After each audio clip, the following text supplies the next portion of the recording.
Hello everyone, in light of Armored Core 6 and the new mech sensation that is sweeping the nation, I've decided to discuss one of my favorite mech games, Robotech Battlecry. And I have been wanting to talk about Robotech Battlecry on the channel for many years now, but unfortunately, because it is a deep cut PS2 Gamecube game from a dead developer, there is no relevant context to ever discuss Robotech Battlecry. It is basically dead content in the water. But hopefully, because of the buzz of Armored Core 6 and the kind of renewed interest in mech game design and mech games, maybe, just maybe, there can be a bit of a crossover here. Let's hope, because I think there are a lot of really cool and interesting things about Robotech Battlecry that play into this channel's discussions of game design. But unfortunately, not to dash everyone's hopes, this is not going to be a video where I decide, oh, actually, Robotech Battlecry is a secret masterpiece that no one has quite appreciated up until this point. It's like the mech version of God Hand or something. Unfortunately, that is not the reality of this game, but I'm personally finding myself becoming less and less interested in all this masterpiece talk and more attracted to talking about games that maybe are considered poorly made or maybe considered janky or crappy, but for some reason have some compelling elements that keep people coming back and keep people playing it. And no one really cares or wants to discuss these maybe compelling elements of an otherwise flawed game. I think that's very interesting. It's probably not the most YouTube algorithm friendly content, but here we are. So Robotech Battlecry. Let's begin by talking about the history of the game just a little bit. So basically the history of the game is that this was the first game from a Western developer that went on to basically make shovelware, didn't really go anywhere, and then shut down.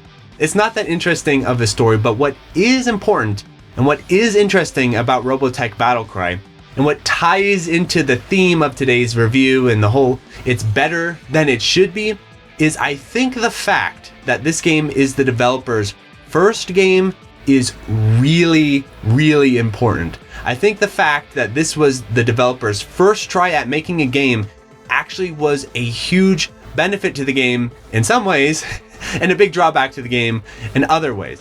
Because the reason why I think it is a huge benefit to this game is because I think a lot of the decisions that make Robotech Battlecry are actually mostly due to developer naivete or the developer not being plugged into Western game development standards of the time. Because in no world would a Western developer now make a game like Robotech Battlecry. There are certain mechanics and features of this game that Western developers would just not do. They would consider it poor practice, amateur design. But the irony is that some of these ideas and concepts, it's like this circle, right? Or there's a term for it, I'm sure you can all name it in the comment section, but there's like a term for it where an idea is stupid, naive, beginner, and then it gets replaced by like a more sophisticated, educated concept. But then when you keep going further and you're like more of a master and you understand more and more about the art form and what needs to be done, you actually return back to like that naive idea and be like, oh, that's actually good. It's just the beginner had no idea exactly why that was. And I think that is absolutely the case with Robotech Battlecry's design. There are certain decisions in this game that I think the developer is just like, this makes sense intuitively to me, but these days would not be something a developer would do. The first one is the camera system. So at the time, this camera system of Robotech Battlecry was in this era where you could make a locked-in camera system. It was before, I don't know what year it was, but there's some sort of shifting point where all the developers in the Western world, and even in Japan in a lot of cases, turned to each other and said, no more limited camera systems. Those are outdated. Those are bad. Instead, we're going to do this third-person, completely unrestricted, dual analog camera system. So every game now basically uses that same camera system. And what that has resulted in is that all games play extremely similarly to each other. And I don't think game design has quite caught back up with this concept, because you can see a lot of game developers now trying to come up with unique and novel ways to change the game design and change the way their game plays compared to other games, but for some reason they just cannot bring themselves to look back at the camera system. The camera system is just universal and constant. We'll just stick with that And some of the interesting merits and ideas of these limited camera systems of the PS2 GameCube era are just lost in the conversation. And so one of the very first things I want to point out about this game that I think is really cool and what gives it its unique feel is the camera system and the way it works. Because rather than having like Armored Core 6's camera system, which is completely unrestricted, where you can turn independently of your character's POV, so your character can look forward, but the camera can look behind them. Basically, you can see your character's face. Resident Evil 4 Remake, Armored Core 6, Elden Ring, the list goes on and on. That means you have an unrestricted camera system. In Robotech Battlecry, you have a third-person camera system that's a little bit more pulled back, but it's still restricted to your character's POV. But the fun part about it, and the part about it that I think is really interesting and cool, is that your character can actually lock onto things that you can't see. So if there's something kind of in the peripheral of your mech, or Veritech, I guess, can turn and lock onto it, but you can't see it on your screen. But if you watch the head of your mech, which is animated, it will turn, and you can turn the camera to follow your mech's lead. And I think this is actually, some people call this jank or bad design. I actually think this is really, really cool, because what it allows to happen is it introduces a meta where turning your camera is still important. It's not free. You can't just turn and look behind you for free. You still have to actually turn your mech, but you can kind of catch things and get some hints on where to turn from the actual animations of the character of the mech, where the character will lock on a thing, the head's turn, you turn the camera towards the head, you can see what your mech is shooting at. And it actually feels and plays extremely nicely once you catch on to this concept. So I think that is the first part of this game that I think is really cool, and I would really love to see more modern games explore. Could it be improved upon? Sure. But I still think it's a really solid and pretty well-made camera system. So that's the first thing about Robotech Battlecry, is the way its camera system works. And again, I don't think it's because the developers were sitting down in conferences and they're like, okay, what are the merits of a limited camera system versus an unrestricted camera system? I think it was just, we can't make an unrestricted camera system. We don't quite know how in the context of this game, so let's use a limited camera system. The second part of this game's design that I think is incredibly clever, but again, I don't think is totally intentional, is the way the transformations of your mech really tie into the meta of the camera system. Because it turns out that transforming your mech is super important when it comes to the controls, and they tie together beautifully. So here's basically the point. In fighter mode, you are at your most powerful for the most part. You move the fastest, you have these amazing homing missiles, and you actually have a free aiming machine gun, which has a really cool control system unto itself. So when you're in fighter mode, that is like the best mode for your Veritech in terms of output, speed, and all those kind of statistics. Except it has one huge weakness, which is turning. You have to turn your ship, like in Star Fox and all range mode, right? You have to get that ship to turn. And you can bank and do things like that to accelerate the turning. But it turns out a much quicker way to turn is just to transform into your Have you tried switching to configuration B? And then turn the humanoid and have it track the enemy and then transform back into the fighter. And so the funny thing is that all throughout the game, you are using all your transformations almost in every single stage, because they pretty seamlessly blend into a control meta, which is if you want to chase and you want to move quick, you want to output fire, you go into fighter mode. And then if you need to suddenly turn and track and target, you go into humanoid mode. And then if you need kind of an in-between of the two, you go into the guardian mode, or whatever it's called. All three transformations you are using throughout the game. And the thing about it that I say is naivete or beginner's luck is, I think the developers just put this control system in the game and they just didn't really think about it. They're like, yeah, sure, like in the show, you have these three versions, so let's give you the three versions in the game, and let's try to kind of balance them and justify them. But the part about it that separates this game from what would be a modern game's design is that there is no barrier to the transformations.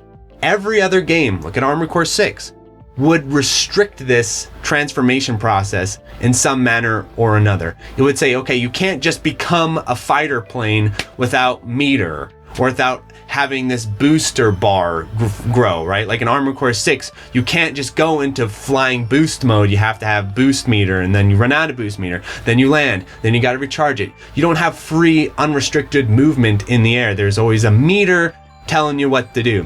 Where in Battlecry, there is no meter. There's not even much cooldown necessarily. You just have the frames that it takes to transform between the modes, and you're good to go.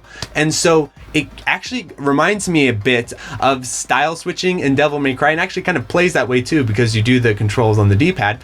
And so one of the core metas of the game, which I don't know is totally intentional, is managing those transformations, and you use them a lot, because I think what the developers basically intended was for you to just use the fighter plane mode in this kind of all range sections, and then they want you to use the Guardian mode and kind of the hovering in between levels, and then they want you to use the humanoid mode when you're in the cities on the ground. But luckily, thank God, no one in the development team thought to restrict that, because it is funny how well it ties into the camera system of the game and also the move set of the mech transformations, because each mech transformation has a special move set where if you're in humanoid mode, where you have a powerful tracking default shot, and the key is that it turns and aims at things. And then the second transformation, the Guardian mode, is this nice in-between of the two, where you have that default shot that is able to track, and you can kind of use that a little bit, but you can't turn as well. But then you have a light version of the homing missiles of the fighter pilot. So the Guardian mode is a nice in-between of the two, where you can't turn as well as you can in humanoid mode, but you can fire homing missiles at things, and you can hover in place. So Guardian mode is really good for those situations. And the fighter pilot mode, like I said, is fantastic for movement speed and outputting damage. And the funny part is that you can use the fighter pilot mode in all these different ways. Like in the city sections, the game is probably not intending you to use the fighter pilot mode, because if you ram into things, it'll transform you back into humanoid. But you can use the fighter pilot mode in the city sections as like a speed boost, like you do in Armored Core 6 when you do the speed boost in the air. You can do that exact same thing with the fighter pilot, and it's actually faster in Robotech Battlecry because there's not meters and there's hardly any cooldown on the transformation. So you can become a plane, fly to where you need to go, and then transform back really, really quickly. And then on top of that, the fighter mode introduces a manual aim into the game. But the really good, clever part about it, and I don't know if this is intentional, probably not, is that this manual aim is restricted to only being in fighter pilot mode. And the issue with being in fighter pilot mode is turning. So because you can only manual aim while you're in fighter pilot mode, this defeats the whole circle strafing meta that most mech games run into when it comes to manual aiming, because you can't circle strafe as a fighter because the movement of your ship is forced. You have to move forward, and so you can't bank and turn in a circle and aim in a without doing giant massive circles. Basically, you can't do those tight little circles like you can in Armored Core 6. So it creates this totally unique gameplay meta that is not in other mech games, where you become a humanoid to turn to get the lock, then you become a fighter pilot, you fly, you get the kill, you see if there's other things to kill in the area, and if not, then you switch, transform back into humanoid, turn, get another lock, and then transform back. So you're kind of like leapfrogging around in the levels. So it's a really fun and unique gameplay meta of the combat. Unfortunately, other aspects of the game design really limit this, which we'll talk about a bit later. But the overall core concept is really cool, and that is what attracts me to play this game. And the funny thing is that I would say one of the biggest weaknesses of the core combat is that it has weapon cooldown, just like Armored Core 6, and you know how I feel about weapon cooldown. But the funny part is, the ironic thing is that you can actually bypass the weapon cooldown of this game because it's a PS2 Gamecube era game. So guess what? It has this really cool tradition that modern games have totally given up on, of having cheat codes. And I don't know why cheat codes have fallen out of fashion so heavily that they're like not in anything anymore, but I love cheat codes. And here's the reason why. It's not because I want to make the games easier or anything like that. It's because they actually allow you to play with different ways of playing the game that you wouldn't be able to otherwise. For example, removing the weapon cooldown. So there is a cheat code that I highly recommend you input into the game which is called Miria. You put that cheat code in and weapon cooldown is basically non-existent. So you don't have to worry about weapon cooldown anymore. And the game feels so much better for that. And also while you're at it, make sure to change it to hard mode. Don't play in easy mode. So my recommended version of playing this game is to have the weapon cooldown removed with the cheat code and then play on hard mode. And another criticism I've seen of the game over the years, over and over, are the controls. And so I've talked about the baseline camera system, and I think the actual controls of this game are, again, solid, well done. The issue with the controls of this game is actually how they're mapped rather than the buttons themselves. So what I recommend you do is you play this on emulator, on PS2 or on Gamecube emulator, and you go in and you use my remap of the controls, which are much better and more intuitive than the default ones. And unfortunately, because it is a PS2 era game, it'll give you cheat codes, but it won't allow you to remap the buttons. But with the proper button remapping, the controls become much, much more intuitive and actually can play a lot like old school Armored Core. You just have to put the buttons where they need to go. So far, so good, right? We've got solid controls when properly remapped. We've got a solid camera system. We've got a good base combat concept. It's all going good so far. So these are the strong points of the game. This is why I continue to play the game. But now let's get into where the game falls short and why, unfortunately, it will always be in this kind of awkward area of a promising, interesting game that never lived up to its potential, is because the game design itself in terms of the level design and enemy design is not living up to the potential of the core system, because basically the game has very clever player design but pretty weak enemy design, and on many fronts. The first issue with the enemy design is there's literally not enough enemy types at all. I mean, it's quite shocking how few enemy types there are in the game. Now, they are distinctive from each other, but there's barely any. And so what the developer should have done and what the developer could have done is to take these enemy types that it introduces later in the game and move them forward and mixing them in with the other enemy types much more frequently to cause more challenge. So that is one of the first big problems with the game, is there just is not enough enemy types. The second big problem with the game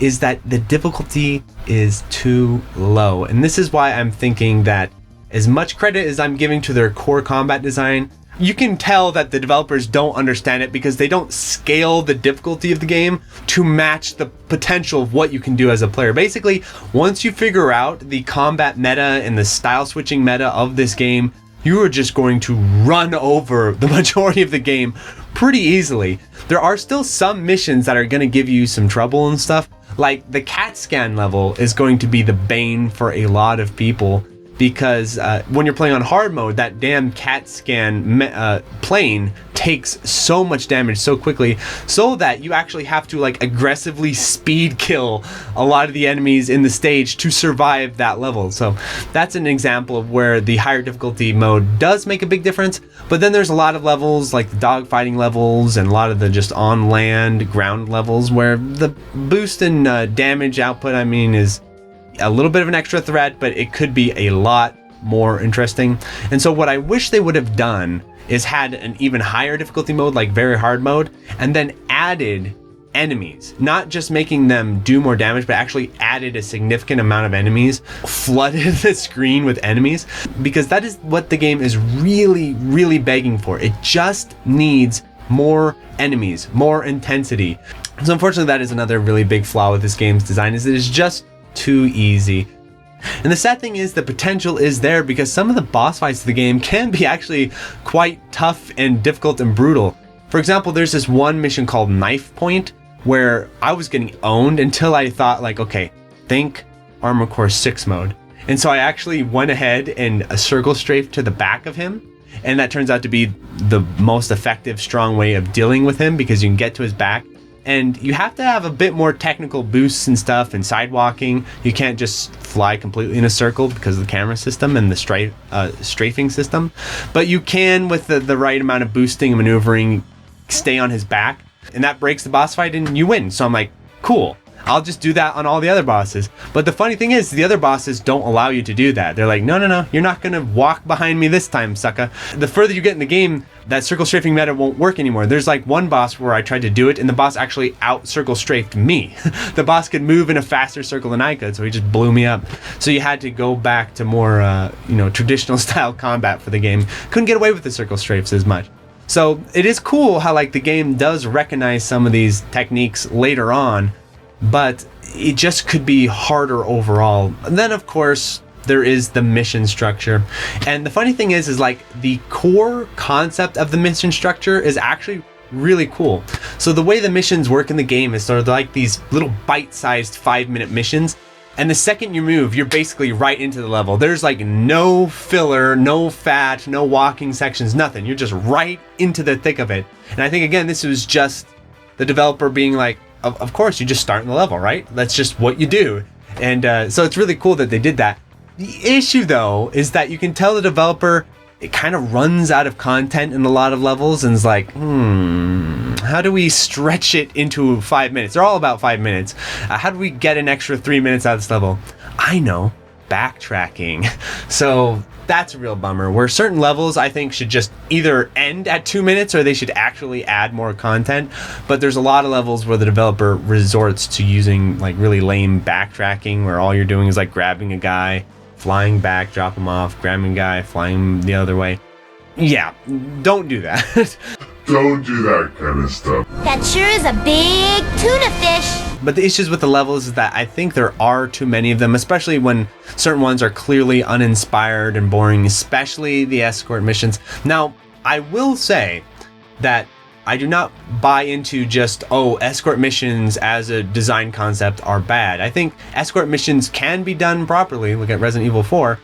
And there are some good escort missions of this game. They're not many, but there are some. Like CAT Scan is one of the best missions of the game, and it is an escort mission. And the reason, like I said earlier, why that escort mission is really good is because you have to speed kill everything in the stage to keep this stupid thing alive. And it allows you to go basically everywhere through the stage, and you have to kind of memorize the spawns and plan out your route.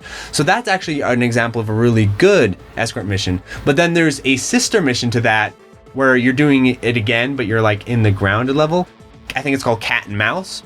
That mission sucks because it is the antithesis of CAT Scan, where now you have to just glide along with the CAT Scan. It isn't hard, it isn't challenging, you don't have to anticipate enemy spawns, you don't have to deflect missiles and everything. All you have to do is just glide along with it and kill things as it goes.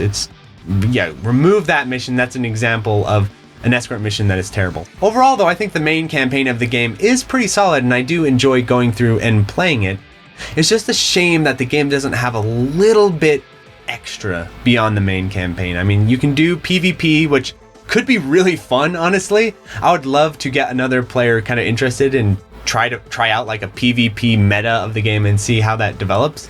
But yeah, good luck getting people to play PvP Robotech Battlecry with you. I actually could get my little brother to do it when we were kids, and we actually had a lot of fun with it. But outside of that, the game doesn't have much to offer in terms of other content. The game could have added something like a Bloody Palace style mode to the game that would have really helped the shelf life of Robotech Battlecry. And then finally, in terms of presentation of the game, ironically, I think this game holds up super well in terms of presentation, especially if you play it on Dolphin and you soup up the resolution, because it's that cell shaded style. And because the soundtrack is freaking Robotech music, yeah, the music's amazing. It's Robotech music. So luckily the developer didn't have to come up with that. So it has amazing music because it's Robotech music. It has amazing mech design because it's Robotech, so the mechs look cool. And I do think it is a huge missed opportunity that it doesn't allow you to play as the Zentrani space mechs. I think those things are super cool, like the mechs Miria originally pilots. Those things are awesome. I really wish they would have allowed you to play as those in the game, maybe in a survival mode, like I was talking about. But overall, I think presentation, sound, all that sort of stuff. The voice acting is also super cool because it's the Robotech cast doing the voice acting. I normally don't comment on that type of thing. I really don't care that much. But I am a Robotech fan, so I do like it. And I do think it's really cute that the developer went ahead and interviewed a bunch of the voice actors. And in the extras, you can watch these like lo-fi recordings with the voice actors with really cheesy, dumb questions. But there's just something so cute and endearing about that. And again, that definitely comes from this being the developer's first game, where you can just feel the enthusiasm. So overall, Robotech Battlecry, it's a game that I recommend playing through and having some fun with. It's better than it should be, but unfortunately it's not one of those rock solid must-play type of titles. But I do think it is an underappreciated gem from a very overlooked era of really cool action games. Thanks so much. Like, comment, subscribe. Tell all your friends. Adios, everyone.